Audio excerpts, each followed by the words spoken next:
بسم اللہ الرحمن الرحیم۔ السلام علیکم۔ میری ساس نے مجھے بھری میں پورے 30 فینسی جوڑے دیے تھے۔ ابھی میری شادی کو 1 ہفتہ ہی ہوا تھا اور میری ساس کا کہنا تھا کہ میں ان کی دی ہوئی بھری میں سے روز ایک جوڑا نکال کر پہنوں۔ مجھے ان کی یہ بات بڑی عجیب لگی کیونکہ انہوں نے مجھے بھری میں سارے فینسی اور بڑے ہی مہنگے جوڑے دیے تھے۔ میں اتنے زیادہ کام والے جوڑے گھر میں کیسے پہن سکتی تھی؟ مگر ساس کی خوشی کے لیے میں نے انہیں انکار نہ کیا اور ان کی بات سر جھکا کر مان لی۔ پر حیرت کی بات تو یہ تھی، میں جیسے ہی نہا کر نکلتی تو میری ساس مجھے کہتی، بہو اپنا پرانا جوڑا مجھے دے دو، یہ گندا ہو گیا ہے، میں تمہیں اس کے بدلے بازار سے نیا جوڑا لا دوں گی۔ میں حیران ہوتی کہ بھلا ایک دن کا پہنا ہوا جوڑا کیسے گندا ہو سکتا ہے۔ پھر میری ساس اسی دن مجھے بازار لے جاتی اور میرے پسند کا جوڑا مجھے خرید کر دے دیتی اور میرا پرانا جوڑا اپنے پاس رکھ لیتی۔ پھر رات ہوتے ہی وہ جوڑا اٹھا کر چھت پر چلی جاتی جہاں میری ساس کے علاوہ کسی کو جانے کی اجازت نہ تھی۔ وہ دن میں 2 سے 3 بار چھت پر بنے ہوئے کمرے میں جاتی۔ اگر اس بات کا ذکر میں اپنی ساس سے کرتی کہ وہ میرے جوڑے رات کے وقت چھت پر کیوں لے جاتی ہیں تو وہ غصہ کر جاتی اور مجھے ڈانٹ کر اپنے کمرے میں بھیج دیتی۔ اب تو مجھے یقین ہو گیا تھا کہ میری ساس ضرور مجھ سے کچھ چھپا رہی ہیں۔ اب میں بھی اس گھر کی بہو تھی اور اب اس گھر کا حصہ بن گئی تھی۔ انہیں مجھ سے کچھ بھی نہیں چھپانا چاہیے تھا۔ میں اس بات پر ان سے خفا رہنے لگی۔ پھر ایک روز میری ساس دوپہر کے وقت سوئی ہوئی تھی۔ میں چھپ کر جلدی سے اوپر چلی اور جیسے ہی میں نے اس کمرے میں جھانکا تو مجھے چکر سے آ گئی کیونکہ وہاں تو میرے سارے جوڑے ایک بدصورت۔ میرا نام راحیلہ ہے، میں کراچی شہر کی رہنے والی ہوں۔ میں جب پیدا ہوئی تو میرے والد کی خوشی کی انتہا نہ رہی۔ انہوں نے پورے محلے میں 3 روز تک مٹھائی بانٹی۔ ان کے تو خوشی سے پاؤں بھی زمین پر نہ لگتے تھے۔ اب آپ سوچ رہے ہوں گے کہ کوئی بیٹی کی پیدائش پر بھی اتنا خوش ہوتا ہے؟ ہاں جی، یہ بالکل سچ بات ہے کیونکہ میں اپنے 7 بھائیوں کے بعد پیدا ہوئی تھی۔ میں اپنے 7 بھائیوں کی اکلوتی بہن تھی۔ میرے 7 بھائی مجھ سے بڑے تھے۔ میرے والدین کو بیٹی کی بہت چاہ تھی، اس لیے میری پیدائش پر انہوں نے خوب جشن منایا اور میری پرورش بھی انہوں نے کوئی کمی نہ چھوڑی۔ میرے والد نے کراچی کی ایک بہت بڑی مارکیٹ میں اپنی برتنوں کی دکان بنائی ہوئی تھی جو اچھی خاصی چلتی تھی۔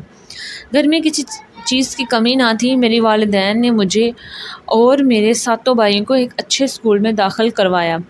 میرے 7 بھائیوں کو میٹرک کروانے کے بعد والد صاحب نے اپنے ساتھ کام میں لگا دیا کیونکہ ان کا کام دن بدن بڑھتا ہی جا رہا تھا اور ان سے اکیلے اتنا کاروبار سنبھالنا نہیں جا رہا تھا۔ اللہ تعالیٰ کے فضل سے والد صاحب نے مارکیٹ میں ایک دکان سے 3 دکانیں بنا لی تھیں۔ مجھے پڑھنے کا بہت شوق تھا، اس لیے والد صاحب نے مجھے پڑھنے دیا۔ مگر میں نے جیسے ہی BA مکمل کیا تو انہیں میری شادی کی فکر لگ گئی کیونکہ میں اب 20 سال کی ہو چکی تھی اور والد صاحب چاہتے تھے کہ اب میری شادی جلد سے جلد ہو جائے کیونکہ میرے 3 بھائیوں کی شادی ہو چکی تھی۔ خاندان میں کوئی مناسب رشتہ نہ ہونے کی وجہ سے امی نے ایک رشتہ کروانے والی کو کہہ دیا اور بہت ہی جلد وہ میرے لیے ایک رشتہ لے آئی۔ لڑکے کا نام جمیل تھا۔ وہ ایک پرائیویٹ ادارے میں ایک اچھی پوسٹ پر لگے ہوئے تھا۔ ماہانہ 1 لاکھ تنخواہ تھی اور سب سے بڑھ کر یہ کہ جمیل مجھے اور میرے گھر والوں کو بہت ہی پسند آئے تھے۔ میری رضامندی سے میرے والدین نے اس رشتے کے لیے ہاں کہہ دی۔ 2 ماہ بعد میری اور جمیل کی شادی بڑی دھوم دھام سے ہوئی تھی۔ میں دلہن بن کر جمیل کے گھر آ چکی تھی۔ جمیل کو میں نے اپنی سوچ سے بھی زیادہ بڑھ کر پایا تھا۔ ان میں وہ ہر خوبی تھی جو ایک اچھے مرد میں ہوتی ہے۔ میرے سسرال میں اور میرا ساس سسر شوہر 3 دیور اور ایک نند رہتی تھی۔ یہ کل 7 افراد تھے مگر سسرال آ کر میں ایک عجیب بات نوٹ کی کہ میرے سسرال میں 7 افراد تھے مگر کھانا ہمیشہ 8 لوگوں کے لیے پکتا تھا۔ ابھی میری شادی کو 2-3 دن ہوئے تھے، اس لیے گھر کے سارے کام میری ساس ہی کرتی تھی۔ میرے سسر اور شوہر جاب پر جاتے تھے، اس لیے وہ جلدی جلدی ناشتہ کر کے دفتر چلے جاتے۔ شوہر کی وجہ سے میں بھی جلدی جاگ جاتی اور جب ہمارا ناشتہ کمرے میں آ جاتا تو میں بھی اس کے ساتھ ناشتہ کر لیتی۔ وہ ناشتے کے بعد دفتر چلا جاتا اور میں اپنے کمرے کی صفائی کر کے باورچی خانے میں آ جاتی جہاں میری ساس ناشتہ بنا رہی ہوتی۔ میرے 3 دیور ابھی چھوٹے تھے، ان میں سے 2 اسکول جاتے جبکہ ان سے بڑا والا کالج جاتا، اس لیے صبح سویرے وہ سب بہت شور مچاتے تھے اور جب وہ تینوں گھر سے نکل جاتے تو گھر میں بالکل خاموشی چھا جاتی کیونکہ اب گھر میں میری ساس، نند اور میں ہی رہ جاتی۔ ایسے میں میری ساس 2 پراٹھے بنانے کی بجائے 3 بنا لیتی تھی، بلکہ مجھ سے نظر بچا کر ایک چھوٹی سی ٹرے سجاتی تھی۔ میری نند وہیں باورچی خانے میں ناشتہ کر لیتی اور پھر اسکول چلی جاتی۔ ایسے میں وہ چھوٹی سی ٹرے دیکھ کر میں حیران رہ جاتی، مگر میری ساس میرے باورچی خانے میں ہونے تک وہ ٹرے مجھ سے چھپا کر رکھتی تھی۔ ابھی میری شادی کو 1 ہفتہ ہوا تھا، اس لیے میں یہ دیکھ کر سوچتی تھی کہ اس گھر میں 8واں کون ہے جس کے لیے میری ساس ٹرے سجاتی تھی۔ میری ساس نے مجھے بری میں 30 فینسی جوڑے دیے تھے۔ ان کا کہنا تھا کہ میں روز جمیل کے آنے سے پہلے نہا دھو کر ان کی دی ہوئی بری میں سے ایک جوڑا پہن کر بیٹھوں۔ مجھے فینسی جوڑے پہننے کا شوق نہ تھا، مگر ساس کے کہنے پر میں روز ایک فینسی جوڑا پہننے لگی۔ مگر حیرت کی بات تو یہ تھی، میں جب بھی نہا کر نکلتی تو ساس مجھے کہتی، بہو اپنا پرانا جوڑا مجھے دے دو، وہ گندا ہو گیا ہوگا، میں تمہیں اس کے بدلے بازار سے نیا جوڑا لے دوں گی۔ ان کی یہ بات مجھے بڑی عجیب لگتی، مگر میں چپ کر کے انہیں اپنا پرانا جوڑا دے دیتی۔ وہ مجھے اس کے بدلے ایک نیا جوڑا لا دیتی۔ میں ان کی یہ بات سمجھ نہ پائی تھی۔ پھر ایک دن میری نند نے اپنے اسکول کے لیے کچھ چیزیں خریدنی تھی۔ میری ساس اور نند نے بازار جانے کا پروگرام بنا لیا۔ مجھے کہا کہ تم بھی ہمارے ساتھ چلو، آج میں تمہیں تمہاری پسند کا جوڑا لے دوں گی۔ میں گھر میں اکیلی بور ہو رہی تھی، اس لیے میں ان کے ساتھ بازار چل پڑی۔ ویسے بھی میری نئی شادی ہوئی تھی۔ پہلے میری ساس نے اپنی بیٹی کے لیے کچھ سامان خریدا اور پھر وہ مجھے ایک کپڑے کی دکان پر لے گئیں، جہاں انہوں نے مجھے میری پسند کا فینسی جوڑا خرید کر دیا۔ پھر اسی وقت میں نے دیکھا کہ میری نند اور ساس نے ہی مجھ سے چھپ کر ایک بچے کے کپڑے خریدے۔ یہ دیکھ کر میں حیران ہوئی کہ ہمارے گھر میں اتنا چھوٹا بچہ کون تھا۔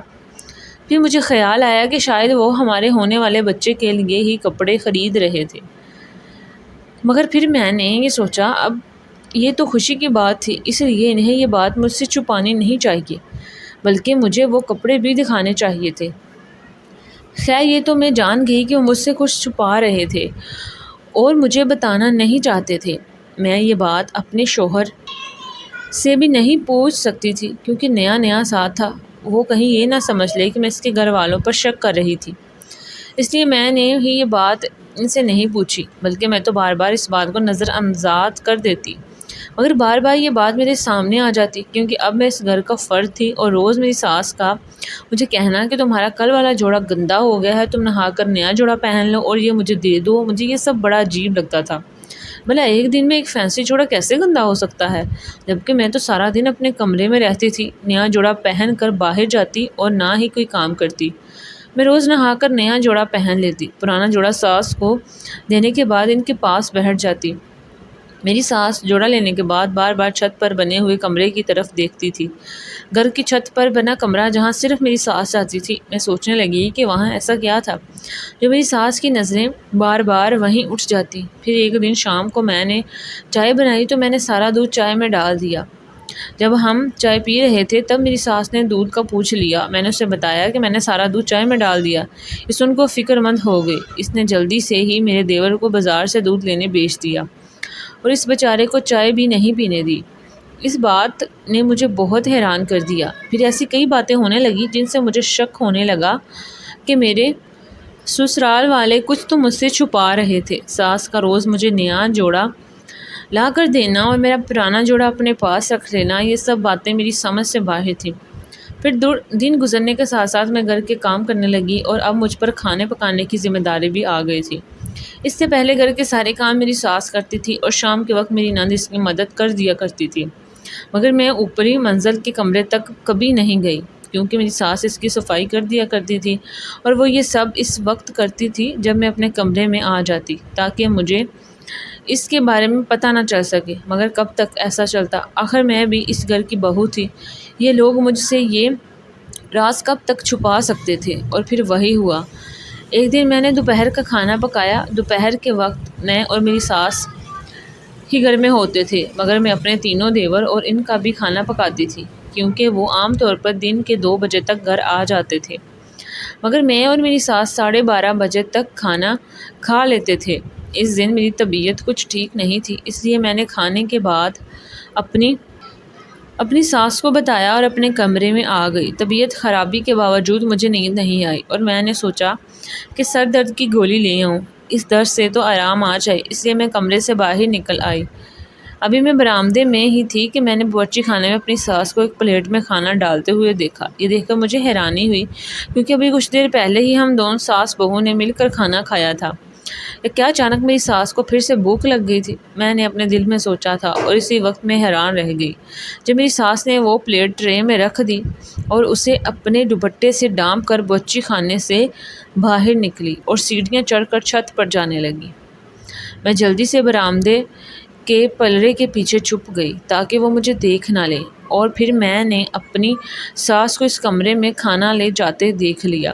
ابھی میں وہیں کھڑی تھی کہ اچانک ساس نیچے آئی اور میری بری کے جوڑے جو گندا گندا کہہ کر مجھ سے لے لیتی تھی وہ فینسی جوڑے بھی اٹھا کر چھت پر لے گئی۔ اب تو مجھے پکا یقین ہو گیا تھا کہ ضرور اس گھر میں کچھ گڑبڑ ہے، کچھ تو غلط ہو رہا تھا۔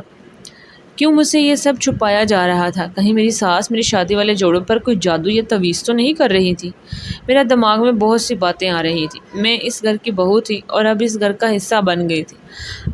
آخر چھت پر کیا ہو رہا تھا؟ مجھے اس کے بارے میں بتا دینا چاہیے تھا۔ میں یہ بات سوچ کر اپنے سسرال والوں سے خفا ہو گئی، مگر میں نہیں جانتی تھی کہ یہ میرے بھلے کے لیے تھا۔ میں نے دل میں ارادہ کر لیا کہ میں اب ساس کو سارا دن باتوں میں لگائی رکھوں گی اور اوپر جانے ہی نہیں دوں گی۔ اگلے روز میں نے نیا فینسی جوڑا پہننے سے انکار کر دیا تو میری ساس نے مجھے خوب ڈانٹا اور کہا کہ بہو اسے ہمارے گھر کے رسم سمجھو، اگر تمہیں یہاں رہنا ہے تو یہ سب کرنا پڑے گا۔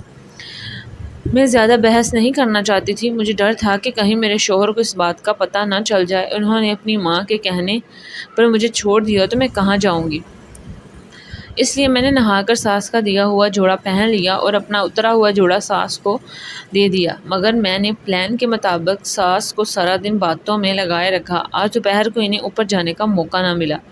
مجھے ان کے چہرے پر واضح کوئی پریشانی محسوس ہو رہی تھی۔ شام کو میرے شوہر جمیل آئے تو میں مجبوراً ساس کو چھوڑ کر اپنے کمرے میں آ گئی، مگر میری نظریں ساس کے کمرے کی طرف تھی۔ رات کے 9 بجے پھر اسی طرح میری ساس یہ ٹرے اور میرا اترا ہوا جوڑا لے کر چھت پر چلی گئی۔ میں چپ کر کے انہیں دیکھتی رہی۔ اب تو اس راز کو جاننے کے لیے میرے سر میں ایک جنون سوار ہو گیا تھا۔ میں نے سوچ لیا تھا کہ ایک دن اس کمرے میں جا کر دیکھنا چاہیے کہ آخر وہاں کون ہے اور میرے اترے ہوئے فینسی جوڑوں کے ساتھ کیا کیا جا رہا ہے، اور آخرکار مجھے 2 دن بعد موقع مل گیا۔ اس دن جب میری ساس نہانے کے لیے باتھ روم میں گئی تو میں نے سوچا اب یہ اچھا موقع ہے کہ میں اس کمرے میں جھانک لوں، اس لیے میں جلدی سے اوپری سیڑھیاں چڑھنے لگی۔ سچ تو یہ تھا کہ ایسا کرتے ہوئے میرا دل دھک دھک کر رہا تھا کیونکہ مجھے ڈر تھا کوئی دروازے سے اندر نہ آ جائے، مگر میں نے پکا ارادہ کر لیا تھا، اس لیے میں رکی نہیں اور اس بند کمرے کے سامنے پہنچ گئی۔ اور جیسے ہی میں نے اس میں جھانکا تو آگے کا منظر دیکھ کر مجھے چکر آ گئے اور میں گر کر بے ہوش ہو گئی، کیونکہ وہ تو ایک بلا نام چیز تھی جو سامنے بستر پر پڑی ہوئی تھی اور میرے سارے کپڑے سامنے ایک ہینگر پر لٹکائے ہوئے تھی۔ اس کا چہرہ اتنا عجیب و غریب تھا کہ اسے دیکھتے ہی میں بے ہوش ہو گئی۔ میری آنکھ کھلی تو میں نے دیکھا کہ میں بستر پر لیٹی ہوئی تھی اور سب گھر والے ہی میرے ارد گرد موجود تھے۔ میں نے دیکھا کہ سب بہت پریشان تھے۔ مجھے ہوش میں آتا دیکھ میری ساس کہنے لگی، شکر ہے رحیلہ تمہیں ہوش آ گئی، ورنہ میں تو تمہیں اوپر والے کمرے کے سامنے بے ہوش دیکھ کر ڈر گئی تھی۔ یہ سنتے ہی مجھے وہ منظر یاد آ گیا جب میں نے اس کمرے میں جھانکا تھا، اس لیے میں نے گھبرا کر اپنی ساس سے پوچھا اوپر والے کمرے میں کون تھا اور وہاں میرے سارے فینسی جوڑے کیوں لٹکائے ہوئے تھے؟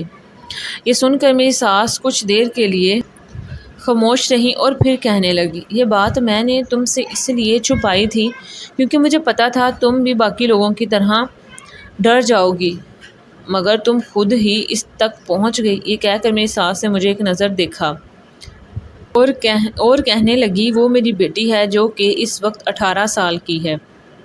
مگر اس کا وجود ایک چھوٹے بچے کی طرح ہے۔ دراصل میرے 4 بیٹے اور ایک بیٹی تھی اور میں مزید بچے پیدا کرنے کی طاقت نہیں تھی، اور یہ بات اس وقت مجھے ڈاکٹروں نے کہہ دی جب میری بیٹی پیدا ہوئی، مگر میں چاہتی تھی کہ میری ایک اور بیٹی بھی پیدا ہو، اس لیے میں ایک بار پھر امید سے ہو گئی اور میں نے یہ بات سب سے چھپا لی، مگر یہ بات اپنے شوہر سے کیسے چھپا سکتی تھی؟ اس لیے پھر جب میرے شوہر کو اس بات کا پتہ چلا تو وہ مجھ سے بہت خفا ہوا اور اس نے مجھ سے کہا کہ اسے ضائع کر دو، کیونکہ ڈاکٹر نے تمہیں منع کیا تھا، اب تمہاری صحت اس قابل نہیں کہ تم بچہ پیدا کرو۔ مگر میں ضد پر اڑی تھی۔ مجھے ایک دن میری طبیعت خراب ہوئی تو میں ڈاکٹر کے پاس چلی گئی اور اس نے مجھے چیک اپ کے بعد بتایا میری بیٹی ہے اور یہ بچی نارمل نہیں، مگر اب اسے ضائع بھی نہیں کیا جا سکتا ورنہ میری جان بھی جا سکتی ہے، کیونکہ مجھے اس وقت 8واں مہینہ تھا۔ اس لیے میں نے فیصلہ کیا کہ میں کوئی غلط قدم نہیں اٹھاؤں گی۔ میرے دل میں یہ بھی خیال آتا کہ سائنس خدا نہیں تھی، اس لیے ان کی کہی بات جھوٹ بھی ہو سکتی تھی، مگر مجھے ڈاکٹروں کی بات پر اس وقت یقین آیا جب یہ بچی اس دنیا میں آئی، اور ہم سب ڈر گئے کیونکہ یہ کسی انسان کا بچہ لگ ہی نہیں رہی تھی، اس کی شکل بہت ڈراؤنی تھی۔ سب نے مجھ پر غصہ کیا کہ یہ تمہاری ضد کی وجہ سے ہوا ہے۔ اب اس بچی کو کوئی بھی گھر لے آنے کو تیار نہیں تھا، سب کا کہنا تھا بچی کو کوئی میڈیسن دے کر یہیں ختم کر دیا جائے یا پھر کسی فلاحی ادارے میں جمع کروا دیتے ہیں، مگر میں اس کی ماں تھی، میں اسے کیسے مار سکتی تھی یا پھر کیسے اکیلا چھوڑ سکتی تھی؟ اس لیے میں نے اپنے گھر والوں سے خوب جھگڑا کیا اور ضد کر کے اس بچی کو اپنے ساتھ لے آئی، اور پھر سب کے فیصلے کے مطابق اس بچی کو اوپر چھت والے کمرے میں رکھا گیا تاکہ کسی کو کچھ پتہ نہ چل سکے۔ اوپر میرے علاوہ کوئی نہ جاتا اور میں خود ہی اس کا خیال رکھتی، کیونکہ اس کے بہن بھائی بھی تمہاری طرح اسے دیکھ کر ڈر جاتے تھے، مگر میری تو یہ اولاد تھی اور میں نے اسے جنم دیا تھا، اس لیے مجھے اس کا خیال رکھنا تھا۔ تمہاری شادی سے کچھ دن پہلے میں نے اسے تمہاری بری دکھائی تھی، تب میری بیٹی ضد پر اڑ گئی کہ مجھے بھی ایسے جوڑے چاہیے۔ وہ کہتی تھی کہ آپ مجھے یہ جوڑے دے دیں اور اپنی بہو کے لیے نئے جوڑے بنوا لیں، مگر اس وقت میرے پاس اتنا وقت نہ تھا کیونکہ شادی کو 2 دن رہ گئے تھے۔ تب میں نے اسے وعدہ کیا تھا کہ شادی کے بعد ایک ایک کر کے یہی سب جوڑے میں اوپر آ کر تمہیں دے دوں گی۔ پھر شادی کے بعد میں تم سے کیسے یہ جوڑے مانگ سکتی تھی، کیونکہ میں نے ابھی تک کوئی جوڑا تمہیں پہنے نہیں دیکھا تھا۔ بہت سوچنے کے بعد میرے دماغ میں یہی ترکیب آئی کہ میں تمہیں روز ایک جوڑا پہننے کو کہوں اور اگلے روز تم سے کسی بھی بہانے سے وہ جوڑا لے کر اپنی بیٹی کو دے دوں اور تمہیں بازار سے نیا لا دوں۔ رحیلہ میں اپنی بیٹی کو کسی بھی حال میں خوش دیکھنا چاہتی تھی، چاہے وہ 18 سال کی ہو گئی ہے، مگر وہ انتہائی ضدی اور چڑچڑی سی ہے، وہ اپنی ہر بات منوا کر رہتی ہے۔ اگر تمہیں یہ سب برا لگا ہو تو مجھے معاف کر دو۔ یہ کہہ کر میری ساس رونے لگی اور پھر مجھ سے کہا، رحیلہ بیٹی، کبھی بھی جب میں بیمار پڑ جاتی ہوں تو سوچتی ہوں کہ میرے مرنے کے بعد اس کا کون خیال رکھے گا، تب مجھے اپنی غلطی کا احساس ہوتا ہے اور میں سوچتی ہوں کاش میں نے ان ڈاکٹروں کی بات مان لی ہوتی تو آج اس بیچاری کو بھی اتنی تکلیف سے نہ گزرنا پڑتا۔ اپنی ساس کو یوں روتا دیکھ کر میں نے انہیں معاف کر کے اپنے سینے سے لگا لیا۔ آخر میں بس اتنا ہی کہوں گی کہ دوستو، انسان اپنی زندگی میں کبھی کبھار ایسی غلطی بھی کر لیتا ہے جس کا خمیازہ اسے عمر بھر بھگتنا پڑتا ہے۔ کبھی کبھی بہت زیادہ لالچ بھی ہمیں بہت تکلیف دیتی ہے، اس لیے خدا سے بہت زیادہ مانگنے کی بجائے اپنی بہتری ہی مانگنی چاہیے۔ اگر آپ کو یہ کہانی اچھی لگی ہے تو پلیز میرے چینل کو سبسکرائب کریں اور ویڈیو کو لائک شیئر ضرور کریں۔